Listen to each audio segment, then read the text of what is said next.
What is going on, everybody? I made sure I get this to you nice and early because it's Marathon Tuesday. Every single team in the NHL is playing tonight. We got 16 games. They're calling it the Frozen Frenzy. Once again, NHL completely kind of botching a name, the Frozen Frenzy. I mean, they had a chance to make the Las Vegas Golden Knights and introducing the first team in Vegas, and they could have called them the Vegas Aces or anything, any sort of gambling-related great team name, but they went with some Golden Knights because they didn't want to be affiliated with gambling. And now you got the WNBA team taking that great name, and there are sports betting advertisements on every single show you see, every single video you go to, including this one. We got that Caesars Sportsbook promotion coming up. But today is so packed with games that I don't even have time to get to the promotion right now. You guys know I love talking nonsense. I love talking about Nightmare on Elm Street. But today, I got so many sniffs to go through that I kind of just have to get right into it. But I just will say one thing about the Frozen Frenzy. It's like the NHL version of Red Zone, and it's being introduced tonight. It's going to be hosted by John Butchergross. I love John Butchergross. I used to watch NHL Tonight at 11:30 after Seinfeld before going to sleep and then going to high school the next day. But tell me this ain't the perfect job for this guy. There is no better host for that Frozen Friends. If somebody from ESPN is watching, look what I did for hockey on this channel where it didn't even really exist. Imagine what I would do with that Frozen Frenzy going from game to game, dishing out sniff to sniff. We're going to get a mini version of that right here. Today, we're going to be following a bunch of different formulas that you guys probably have half of in your head, but you don't remember. Wait, what does he say? Home team returning, blah, da, da, da, da.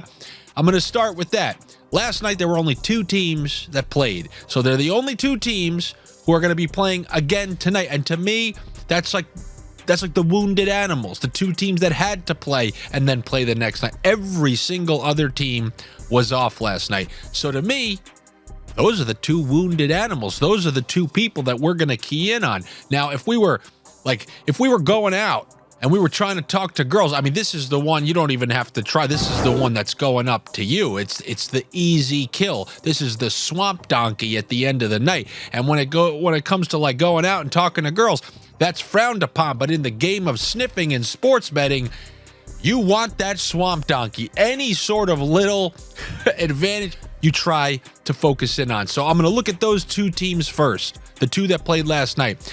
I really wanted Buffalo to win that one because then it would fit the jigsaw pieces right into place. Ottawa Senators are hosting the Buffalo Sabres.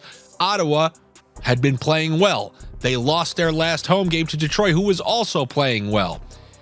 Typically, if there's a team who's been playing pretty good and then they just happen to lose a home game, then if their next game is at home, I usually really like taking that team, especially if it's against a team who played the night before and then has to travel there. So you get me? Ottawa lost.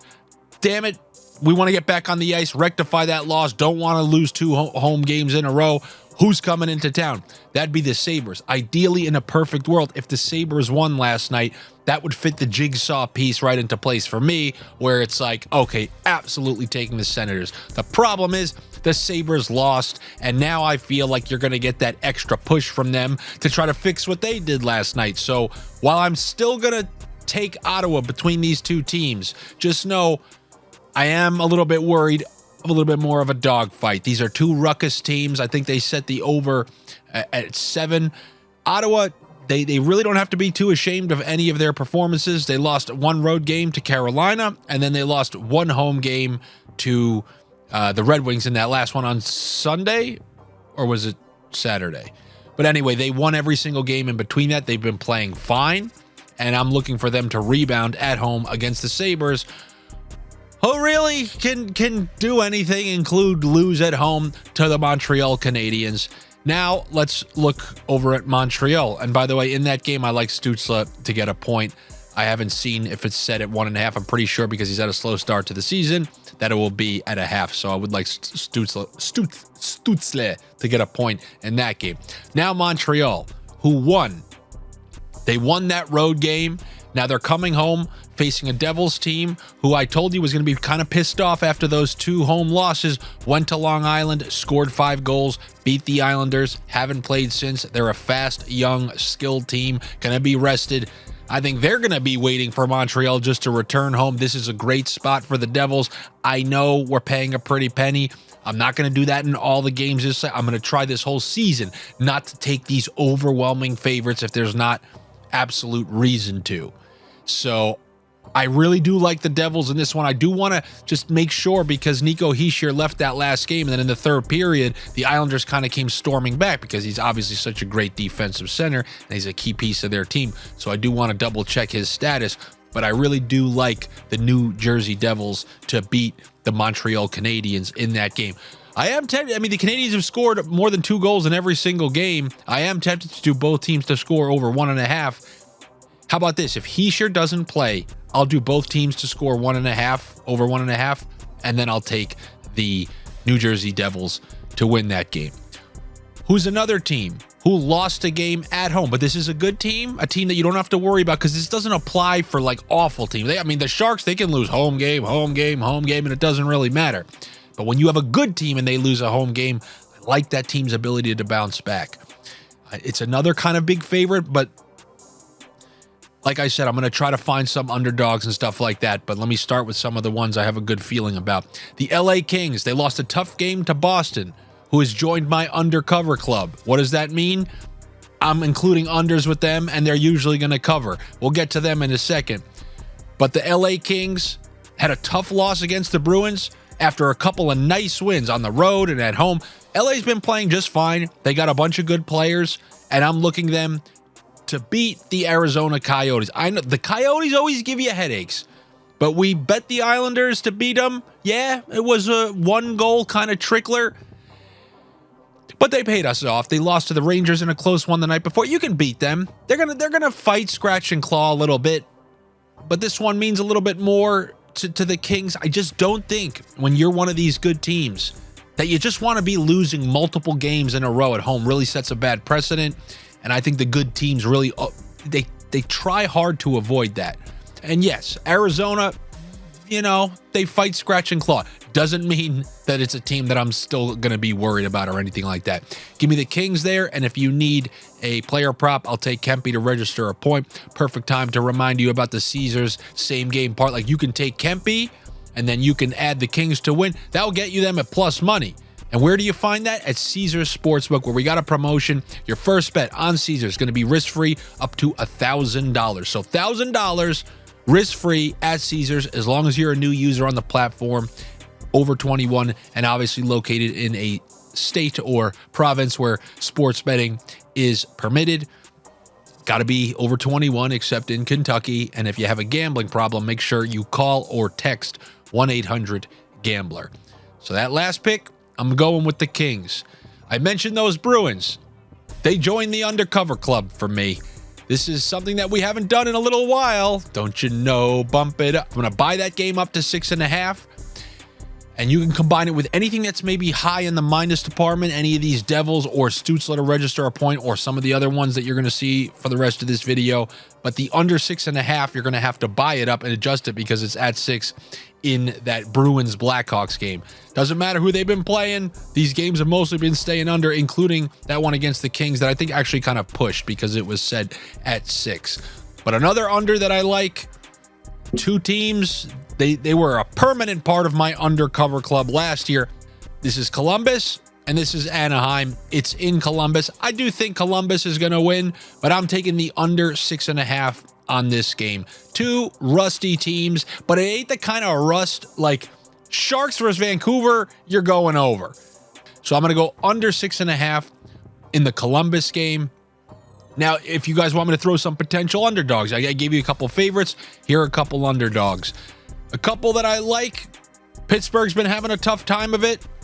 They're home underdogs against the Dallas Stars, who I don't even think have actually lost a game in regulation. But this is the perfect kind of game that a team like that is set up to lose. They've scratched out some wins, some like overtime wins against like Philadelphia, and they had some close wins early, but it's not like they've been playing in the playoffs. They haven't been dominating teams whatsoever. They did lose to the one great team they played with, the Penguins. They seem to bounce back after losses relatively well. I think coming back home, you'll see a good effort from them. I'm going to take... My favorite bet in this would probably be Crosby. My second favorite bet would probably be the over 6.5. And then my third favorite bet would probably be Pittsburgh to win this. If I really was trying to play it safe, I would take Pittsburgh plus 1.5 and the over 6.5. I think this one is going to have more goals than people actually think. So much to the point where you're actually getting a pretty good price on the each team to score 2. So that 2+ goals, where we try to take 2 of those games and put those together. So you can take that one. You can put it with the Toronto one. You can put it with the Devils one. If you're doing like a same gamer on Caesars, you can do Crosby point, Robertson point, over 6.5. Remember when I told you if you're going to take an over, then you might as well stack 2 players on the player point parlay, because if it's going to go over 6.5, a goal or 2 probably came on the power play, which probably means guys like Robertson and Crosby are on the score sheet. A little bit of, sniff theory right there. Another potential underdog, a team who we bet against a couple of times out there. I think we won one on them, we lost one on them, but the Calgary Flames got absolutely boat raced. They were on the road for so freaking long. It's incredible. But now they're finally coming home. They can get in front of that crowd. They're playing a Rangers team who's been very like wishy-washy. They've played all lackluster. They haven't played a good team the entire season so far. I guess whoever set up the schedules really wanted to start the Rangers on the right note, but they're kind of not running away with it. They did win that last game against the Kraken, who I'm happy every single time they lose a game. I really like to dig it in, because as I watch Colorado, I'm like, man, did we really get screwed with everything that happened? I think I talked about that yesterday. Anyway, the Calgary Flames are going to be at home, and they're welcoming in the Rangers. We've seen the Rangers. They lost by like 4 goals to Columbus on the road. There are a lot of potential outcomes with this Rangers team, because they still obviously have Shesterkin and a great power play, and that can make any game, a sweat. But the way the Rangers have been playing, win 1, lose 1, crap game, decent game, and then Calgary coming home to play their first home game, I think, since the first couple nights of the season.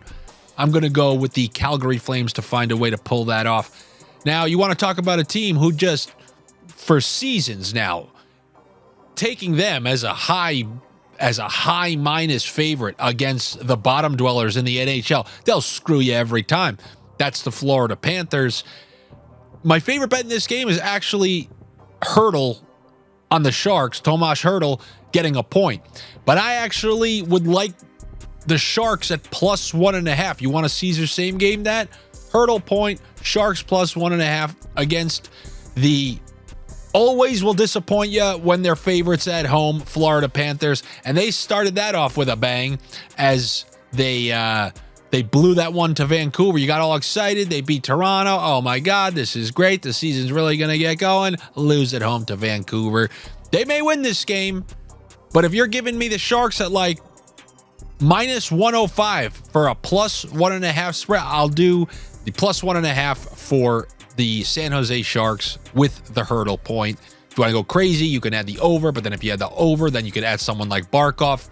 You guys are learning the rules like Jamie Kennedy and Scream, like those are the rules if you want to sniff an NHL game. So those are a bunch of underdogs. What else is left on this crazy slate? There are fewer noses on this statue than there are games on this Tuesday night.